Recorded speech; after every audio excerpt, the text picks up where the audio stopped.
Morning legends! It is Monday morning and the start of a new week. It is 7 a.m. I've just woken up. I had a little sleep in this morning. Meant to have a 6 a.m. lesson. Woke up at 5 to get ready for that, but it was raining so we had to reschedule. So I slept in for another couple of hours. Normally try and get up at 5 on a Monday, but I was just absolutely knackered from the weekend. We had cricket Saturday and then two 2020s yesterday. I was up early both days editing the vlog, so decided I need to sleep in. It's all about making a choice, and today the choice was to rest and recover after a big weekend of cricket. So nothing wrong with sleeping in if you do need the sleep. Sleep's really good for you. So today I decided instead of getting up early, I just would get the extra bit of sleep. Had two good games of 2020 yesterday, as I've already mentioned. We lost in the afternoon in the semi-final, which was extremely frustrating because we would have played in the final at the Wacker in January, but that's life. It was nice to get a few runs in the morning. I got 74 or 42 balls in the morning against Fremantle in the quarterfinal that we won. We defended 136, bottom out for 107. I also got a wicket, got their captain out after he hit me for a couple of big sixes. G'day legends, Tom here from Family Food Fight, recording for Chief Mentor Tom Scolls. He's just brought up his 50 in 2020 with a beautiful 6 over mid-wicket. Took 26 off 1 over as well, hitting with a win. Good goal! It's been a really good display of power hitting. Stay tuned, hopefully we'll have another video with his 100 coming up. And then in the afternoon, bowled well, got 1 for 24 off 4, got Joel Paris, ex-Australian ODI player out, so bowled well. But didn't get any with the bat, 14 off 21, then skied 1. It was a slow wicket. I struggled to get him away. But frustrating, we got no one to blame but ourselves after we dropped a couple of catches, dropped their captain on.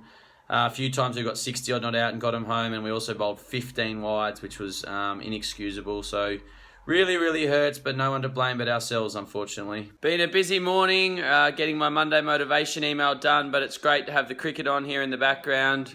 It's so good to be able to work from home, work from my laptop. Obviously, when I do my physical coaching, I go into Muleman's or to the nets, but when I'm doing the admin and the online side of things, it's all from my laptop, so I can do it from anywhere. Doing it from the lounge today with the cricket on. Listening to the commentators, listening to Warney, listening to KP, some of these great players, watching how the batters and the bowlers go about it, watching Smithfield's placements and their tactics, always trying to learn something about the game. I'm a student of the game, as you all should be, always trying to learn something. Australia's on top at the moment. England 4 for 92. Moeen Ali's just been dropped. Really tough chance for Tim Payne off Nathan Lyon. My former Middlesex teammate David Milan is digging in. He's fighting really hard. He's got through a really vicious, tough spell from Mitchell Starc where he came around the wicket and bowled short at him, peppered him. Showed a lot of mental toughness, a lot of resilience just to get through that. And he's just ducked under a bouncer from Hazelwood. He's 17 off 53 balls. I'm hoping for him that he can get a big score here. He's an incredibly hard worker. When I was at Middlesex, he used to hit more balls than anyone. He used to work extremely hard at his game. He was never satisfied. He was always wanting to get better. And he's now starting to get the rewards. He's 30 years old and making his way into the team after 10 years of first-class cricket. So I'm hoping for him that he does well. But I still want Australia to obviously win the series. But I would like to see England possibly win this test just to make it 1-1 and make it more exciting. I don't want to see whitewash. I want to see some close cricket. Sitting here with Risey, the James man, our leg spinning mentor, our spin bowling mentor. We are going through our spin bowling program. We're finalising everything that we're going to need. A couple more videos to shoot. We've already shot the majority of it, but we're just working out what we need to finalise it. We've got the cricket on. England currently 6 for 140. Nathan Lyon is bowling an absolute treat. Spin bowling mentor, what did you think of Lyon's caught and bowled there?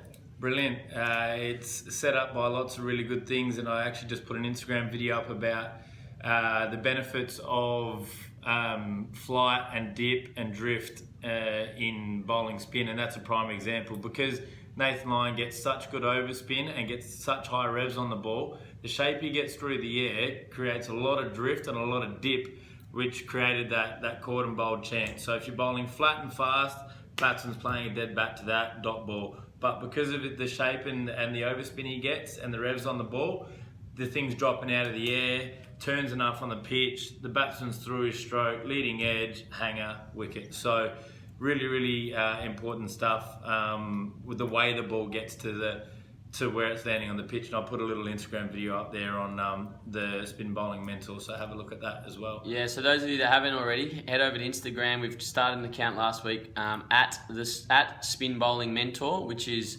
Risey's going to put a lot of spin bowling stuff up from there. And as you've just seen, incredible knowledge and insight into spin bowling. Risey was a very successful leggy for Melville in the WACA first grade comp, and also played a lot of second 11 for Western Australia. Was on the Perth Scorchers SUP list for a little while, so he's a very knowledgeable bowler, and we are putting together the spin bowling program at the moment, which will be ready by Christmas. Yep. And if anyone wants some spin bowling mentoring, then he is your man. So Risey, thanks for joining us. No worries. Keep your eyes peeled for the mentoring program or the leg spinning program.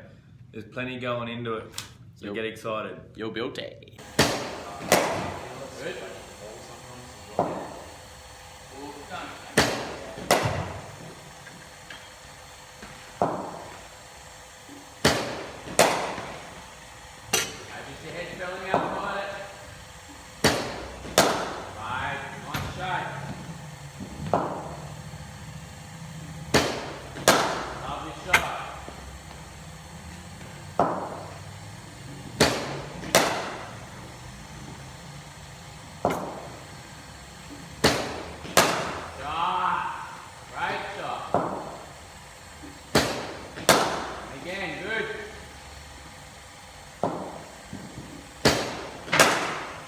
Good evening, vlog. It is 10 p.m. and I'm just getting ready to go to bed and read my book, which I will show you shortly. I've just started a new book, which I'm absolutely loving.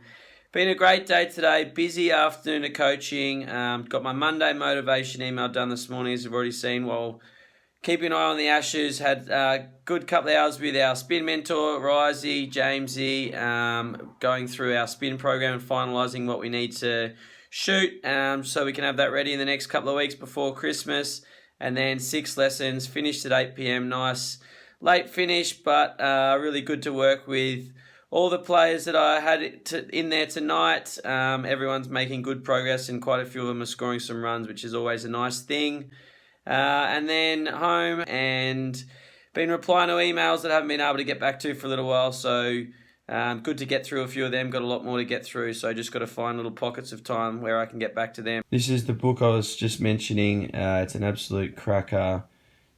Tools of Titans, the tactics, routines and habits of billionaires, icons and world-class performers. It is written by an absolute guru whose podcast I listen to all the time. He wrote The 4-Hour Workweek, which is a best-selling book. This is little bits and pieces he has taken from all the people that he's interviewed. Here's a great quote from the page I just opened to randomly. Losers have goals, winners have systems.